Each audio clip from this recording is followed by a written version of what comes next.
9월 10일 목요일 가정예배 함께 하시는 여러분 모두에게 하나님께서 복을 주시되 삶에서 어떤 시험이 찾아오든지 능히 이겨내는 믿음의 사람들이 되시기를 예수님 이름으로 축복합니다.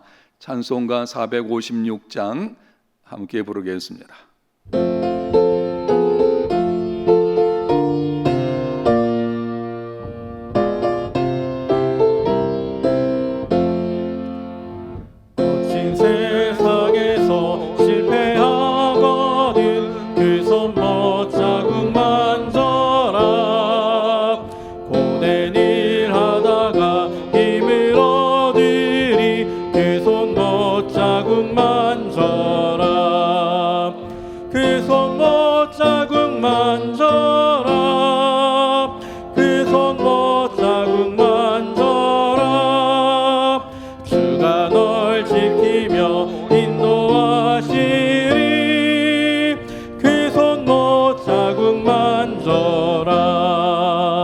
내가 어둠 속을 걸어갈 때에 그 손 못 자국 만져라. 주가 참 평안을 내게 주시리. 그 손 못 자국 만져라. 그 손 못 자국 만져라. 그 손 못 자국 만져라. 주가 널 지키며 인도하시리. 그 손 못 자국 만져라. 내가 부활의 주 따라가려면 그 손 못 자국 만져라. 내가 주 안에서 길이 살리라. 그 손 못 자국 만져라. 그 손 못 자국 만져라. 그 손 못 자국 만져라. 주가 널 지키며 인도하시리. 그 손 못 자국 만져라. 너의 죄악의 짐 무거울 때에 그 손 못 자국 만져라. 마음 문 열고서 주를 모셔라. 그 손 못 자국 만져라. 그 손 못 자국 만져라. 그 손 못 자국 만져라. 주가 널 지키며 인도하시리. 그 손 못 자국 만져라. 오늘 주시는 하나님의 말씀은 창세기 42장 18절부터 38절입니다. 25절까지만, 본문이 길기 때문에 25절까지만 읽어드리겠습니다. 사흘 만에 요셉이 그들에게 이르되 나는 하나님을 경외하노니 너희는 이같이 하여 생명을 보존하라. 너희가 확실한 자들이면 너희 형제 중 한 사람만 그 옥에 갇히게 하고 너희는 곡식을 가지고 가서 너희 집안의 굶주림을 구하고 너희 막내 아우를 내게로 데리고 오라. 그러면 너희 말이 진실함이 되고 너희가 죽지 아니하리라 하니 그들이 그대로 하니라. 그들이 서로 말하되 우리가 아우의 일로 말미암아 범죄하였도다. 그가 우리에게 애걸할 때에 그 마음의 괴로움을 보고도 듣지 아니하였으므로 이 괴로움이 우리에게 임하도다. 루벤이 그들에게 대답하여 이르되 내가 너희에게 그 아이에 대하여 죄를 짓지 말라고 하지 아니하였더냐. 그래도 너희가 듣지 아니하였느니라. 그러므로 그의 핏값을 치르게 되었도다 하니 그들 사이에 통역을 세웠으므로 그들은 요셉이 듣는 줄을 알지 못하였더라. 요셉이 그들을 떠나가서 울고 다시 돌아와서 그들과 말하다가 그들 중에서 시몬을 끌어내어 그들의 눈앞에서 결박하고 명하여 곡물을 그 그릇에 채우게 하고 각 사람의 돈은 그의 자루에 도로 넣게 하고 또 길양식을 그들에게 주게 하니 그대로 행하였더라. 아멘. 오늘 설교 제목은 형들에 대한 시험입니다. 형들이 양식을 구하기 위해서 애굽에 내려왔을 때에 요셉이 몇 번에 걸쳐서 시험을 했습니다. 크게 세 가지 정도를 말씀드릴 수 있겠습니다. 먼저는 형들이 양식을 구하기 위해 애굽에 내려왔을 때에 정탐꾼으로 몰아붙이면서 말했습니다. 너희들 중 한 사람이 가서 막내 아우를 데려오면 정탐꾼이 아님을 믿겠고, 그렇지 않으면 너희들은 정탐꾼이 분명하다. 그리고는 3일 동안 가두었습니다. 다음은 사흘 만에 요셉이 형들을 풀어주면서 말했습니다. 나는 하나님을 경외하는 자라. 너희 형제 중 한 사람만 옥에 갇히게 하고 남은 자들은 곡식을 가지고 가서 집안의 굶주림을 면하라. 그리고 막내 아우를 데려오면 너희 말이 진실임을 알 것이다. 그리고는 시므온을 볼모로 잡았습니다. 그 다음은 이후에 창세기 44장을 보면 형들이 베냐민을 데리고 내려왔다가 양식을 가지고 돌아갈 때에 베냐민의 자루에 은잔을 일부러 숨겼습니다. 도둑으로 누명을 씌워서 베냐민을 종으로 삼겠다고 합니다. 형들이 어떤 반응을 보이는지 시험하는 것입니다. 요셉은 형들이 누구인지를 알고 있었습니다.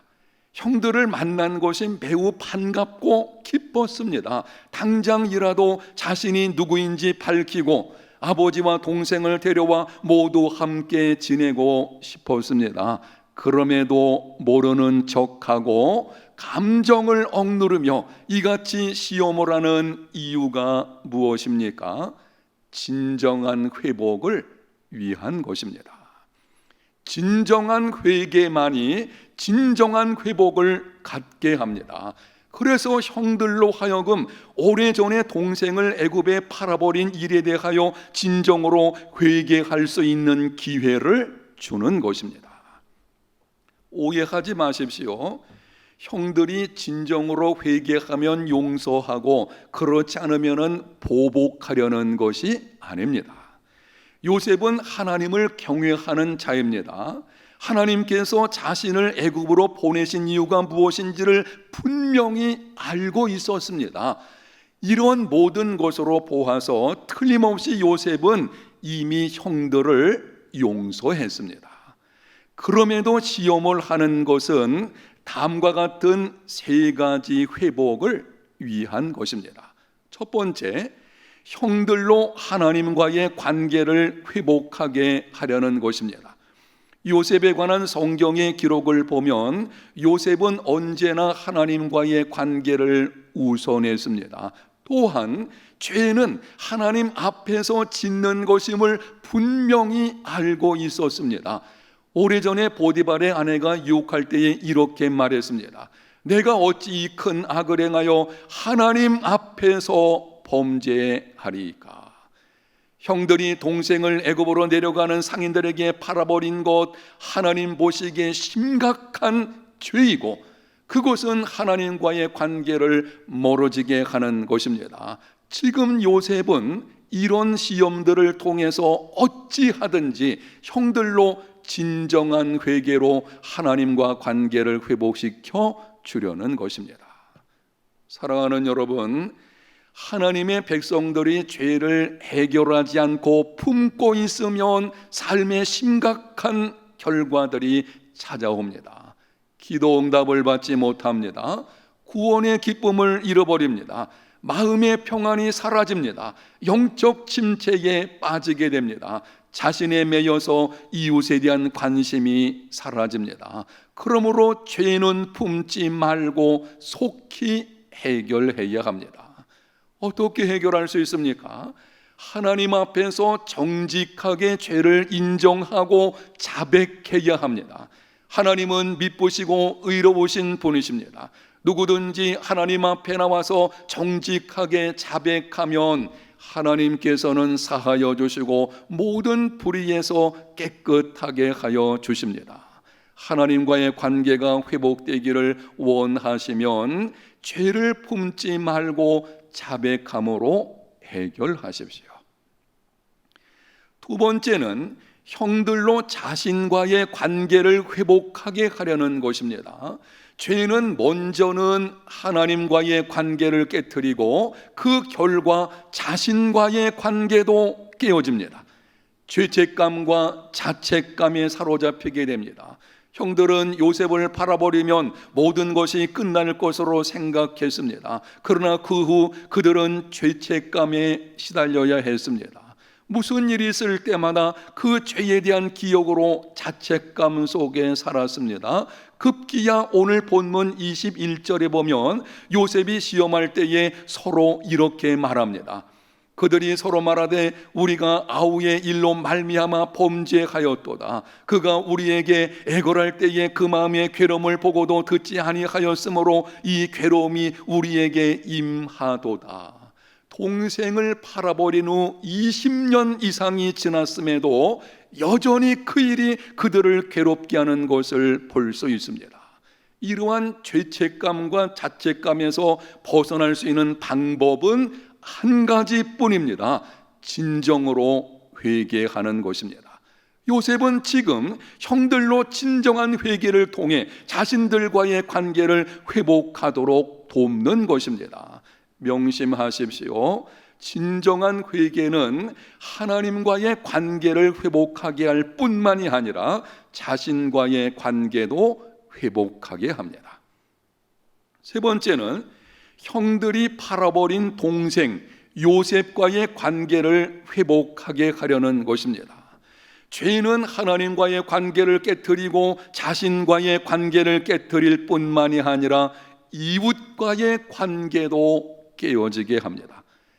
죄는 직접적이든 간접적이든 다른 사람에게 피해를 줍니다. 형들은 요셉의 인생에 엄청난 상처와 피해를 주었습니다. 사랑하는 가족들에게 버림을 당하는 치명적인 아픔을 주었습니다. 낯선 외국에 팔려가 종살이하는 고난을 겪어야 했습니다. 당시 종은 아무런 권리가 없는 물건에 불과했습니다. 성경에 다 기록되지 않아서 그렇지 요셉은 보디발의 가정에 갔을 때 처음에는 모진 고난과 멸시를 당했을 것입니다. 이후에 가정 총무가 되어서 이제는 조금 편안해졌다 싶었는데 억울하게 누명을 쓰고 감옥에 갔습니다. 이 모든 것은 형들이 자신을 팔아버림으로 된 것입니다. 이러한 상황에서 형들이 진정한 회개 없이 이후에 동생 요셉이 누구인지를 알게 되어지고 이런 만남이 된다면 그것도 요셉의 도움을 받아 살아야 하는 상황에 처하게 된다면 그야말로 난감할 것입니다. 요셉 경우에도 중심으로 형들을 용서했지만 무엇인가 형들의 변화된 모습을 보지 못한다면 형들에 대한 신뢰가 갖지 못할 것이고 결국에는 심각한 상황이 찾아올 수도 있을 것입니다. 요셉은 형들로 하여금 진정으로 회개하여 변화된 모습을 보여주게 함으로 형들과 자신에 대한 관계를 회복하게 하려는 것입니다. 중심으로 형들을 용서했지만 진정한 회복, 하나님과의 관계와 자신과의 관계와 이웃과의 관계를 회복하도록 돕는 요셉의 모습, 이것이 참된 사랑이요, 이것이 하나님의 사랑입니다. 하나님께서도 당신의 자녀들에게 그렇게 하십니다. 하나님께서 당신의 자녀들을 징계하시고 시험하시는 것과 관련하여 성경에 이렇게 말씀합니다. 예레미야가 3장 33절, 주께서 인생으로 고생하게 하시며 근심하게 하심은 본심이 아니시로다. 고난의 고통을 주시고 여러 가지 시험거리들을 주심으로 근심하게 하시는 것은 하나님의 본심이 아니십니다. 그러면은 당신의 백성들에게 때로 고난을 주시는 하나님의 본심은 무엇입니까? 예레미야 29장 11절, 여호와의 말씀이니라. 너희를 향한 나의 생각을 내가 하나니 평안이요 재앙이 아니니라. 너희에게 미래와 희망을 주는 것이니라. 평안을 주시고 미래와 희망을 주시는 것이 하나님의 본심입니다. 그냥 내버려 두면 미래와 희망이 없기 때문에 하나님께서 부득이 그러한 고난들, 그러한 시험거리들을 주시는 것이고, 그러한 아픔을 통해서 진정한 회개에 이르는, 하나님과의 관계가 회복되게 하시고 자신과의 관계, 그리고 이웃과의 관계가 회복되게 하시는 이런 과정을 통해서 미래와 희망이 있는 사람이 되게 하시려는 것입니다. 그것이 하나님의 사랑입니다. 사랑하는 성도 여러분, 이러한 하나님의 사랑으로 자녀들과 이웃을 섬겨야 합니다. 자녀들과 이웃이 혹 죄 가운데 있으면 중심으로 용서하면서 이렇게 물어야 합니다. 먼저는 어떤 경우에든지 중심으로 용서해야 합니다. 그 다음에는 이렇게 물어야 합니다. 이 자녀가 혹은 이 사람이 하나님과의 관계와 자신과의 관계와 이웃과의 관계를 회복하게 하려면 내가 어떻게 도와주어야 하나? 필요하다면 징계라도 해야 합니다. 섣부른 온정주의를 조심하십시오. 하나님의 사랑은 진정한 회복으로 이끄는 사랑입니다. 이 하나님의 사랑, 하나님의 마음을 가지고 다른 사람을 돕는 우리 모두의 믿음의 삶이 다 되시기를 예수님 이름으로 축복합니다. 하나님 아버지, 때로 인생길에서 힘들고 고통스럽지만 여러 가지 시험거리들을 주시는 것도 감사합니다.